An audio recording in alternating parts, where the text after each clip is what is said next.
नमस्कार. आज आपण श्रावण महिना विशेष गुळामधली मस्त अशी मऊसूत, रसरशीत आणि दाणेदार लापशी कशी तयार करायची हे पाहणार आहोत. पाहूनच तुमच्यासुद्धा तोंडाला पाणी आलं की नाही सांगा बरं. आता अशी परफेक्ट लापशी तयार करण्यासाठी गुळाचं आणि पाण्याचं प्रमाण किती घ्यावं हे व्हिडिओमध्ये मी अगदी परफेक्ट सांगितलेलं आहे. चला तर वेळ न वाया घालवता रेसिपीला सुरुवात करूयात. सुरुवातीला काय काय लागणार आहे ते पाहून घेऊयात.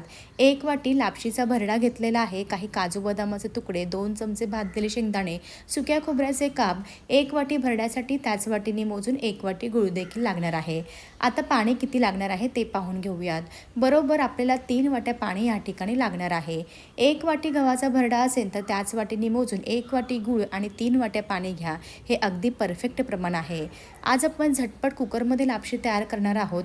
2 चमचे साजूक तूप घालायचं आहे. तूप चांगलं गरम झालं की लगेचच काजू बदाम, सुक्या खोबऱ्याचे काप घालायचे आहेत. चांगले भाजून घ्यायचे.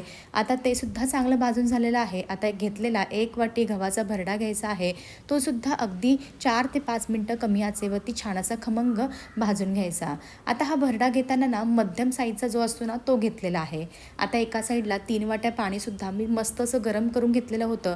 ते गरम केलेलं 3 वाट्या पाणी घातलेलं आहे. अगदी थोडंसं मीठ घातलेलं आहे. व्यवस्थित मिक्स करून घ्यायचं. कुकरला झाकण लावायचं आहे आणि मध्यम आचेवरती 4 ते 5 शिट्ट्या काढून घ्यायच्या. कुकर पूर्णपणे थंड झालेले आहे. शिट्ट्या झाल्यानंतर झाकण ओपन करायचं आहे. तुम्ही या ठिकाणी पाहू शकता लापशी मस्त अशी मऊसूत शिजलेली आहे. आता अशा शिजवलेल्या लापशीमध्ये हा घेतलेला 1 वाटी सुरीने कापून घेतलेला गूळ घालायचा आहे. गूळ चांगला असा मिक्स करून घ्यायचा. हळूहळू गूळ वितळायला लागला ना की लगेचच लापशीला मस्त असा चॉकलेटी रंग येतो. आता गॅस चालू करायचा आहे. गॅसची फ्लेम कमी करायची आहे आणि गूळ मस्त असा वितळून घ्यायचा. हे पहा संपूर्ण 1 वाटी गूळ छान असा लापशीमध्ये वितळलेला आहे. रंग पहा अगदी सुरेख आलेला आहे. आता मस्त अशी आपण 2 चमचे कच्ची बडीशेपची पावडर घातलेली आहे. लगेचच 1 मोठा चमचा वेलची पावडर घालायची आहे. सुंठ आणि जायफळसुद्धा किसून घालायचं आहे. हे घातलेले सर्व सुके जिन्नस आहेत ना वरतून ती लापशी 90% शिजल्यानंतर घालायची आहे. म्हणजे कसं त्याचा स्वाद आणि रंग आहे तसं टिकून राहतो. हे पहा सर्व साहित्य व्यवस्थित असं मिक्स करून घेतलेलं आहे. परफेक्ट अशी लापशी तयार झालेली आहे.